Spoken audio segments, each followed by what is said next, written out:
Nkobazambogo abali wano, abantu ba Ssaabasajja, ffenna wamu nsaba twaniize Katikkiro Charles Peter Mayiga.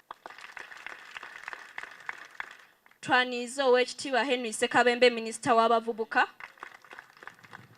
Twaniize ab'ebitiibwa wamu n'abakungu b'abeene. Nja kusaba naffe tweyanirize.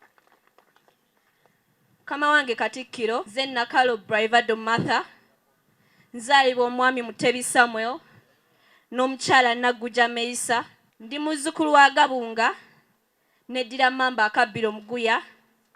Omubala gwaffe guvuga nti kalya kokka ne keetenda obulyampola. Mukama wange Katikkiro, nakwasibwa obukulembeze bwa ssentebe w'ekibiina ky'Abaganda Nkobazambogo Akaliba Akendo ku mukolo gwe waliko ng'omugenyi omukulu wano e Bulange Mmengo. Olwo nno ne nfuuka ssentebe omuwala eyasooka okulembera Akaliba Akendo mu byafaayo bya Nkobazambogo. Mukama wange mu kiseera eky'omwaka ogumu, luno lwe lutabaalo lwange mu bufunze.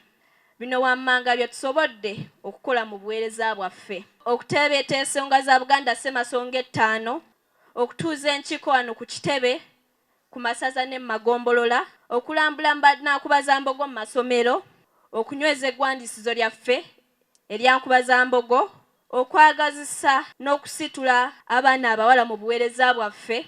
Twategeka akawokyogala ku St. Joseph of Nazareth Katende Kavule, okutegeka akabaga ak'okwewummuza ffenna wamu nga bannakibiina, okwenyigira mu nteekateeka ez'Obwakabaka ez'enjawulo ng'okugaba omusaayi, okukubiza bannakibiina okutereka wamu n'okwekulaakulanya mu kittavu kyaffe ekya Ssubiryo-Zambogo Sacco ebitusomoozezza mu buweereza bwaffe. Mukama wange Katikkiro, tetusobodde kutuuka mu masaza gonna okulambula bannakibiina. Enkiiko ku masaza ne Magombolola tezijjumbiddwa bulungi. Bannaffe abamu balemereddwa okutuukiriza obuvunaanyizibwa bwabwe. Ate era tetusobodde kutegeka lusiirika lwa Nkobazambogo mu ggwanga. Okwebaza. Nja kusooka okwebaza Omukama Katonda asobosezza okumalako obulungi ekisanja kyaffe nga tuli balamu bulungi. Ekitiibwa n'ettendo bidde eriye. Nja kusaako okwebaza Ssaabasajja Kabaka London Muwenda Mutebi owookubiri olw'okusiima n'atuwa omulembe gw'Omutebi. Ayi benne weebale kutwagala. Mukama wange Katikkiro, tukwebaza olw'obuweereza obuva ku mutima bw'otulaga entakera, omukwano n'essanyu by'otulaga buli lw'olabikako gye tuli. Omukama kutukuumire Katikkiro waffe. Mukama wange Katikkiro, nzikiriza nebaze minisita waffe ow'abavubuka Oweekitiibwa Henry Ssekabembe atulambise bulungi mu buweereza bwaffe. Oweekitiibwa Hassan Kiyemba wamu n'abaweereza ba minisitule. Twebaza abayima baffe nga tusoosowaza Omulangira Sansa Victor,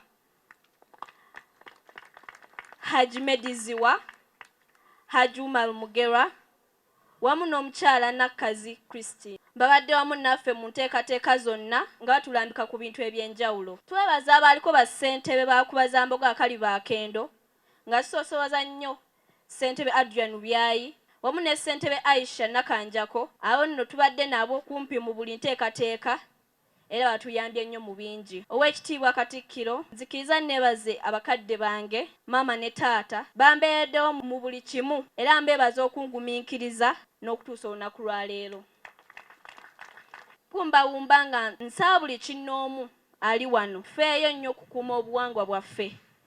Bintu bingi ebyesitaze ebigenda mu maaso olw'okusasika kw'obuwangwa bwaffe. Bwe tunoonyeza obuwangwa bwaffe, tujja kusobola okuzza nnyaffe Buganda ku ntikko. Mukama wange Katikkiro, nzikiriza nsembeyo nga nkutegeeza nti akaseera konna Ssaabasajja walisiimira tuli beetegefu okuweereza empologoma. Neeyanziza nnyo okumpuliriza. Ayi Katonda kuuma Kabaka wange.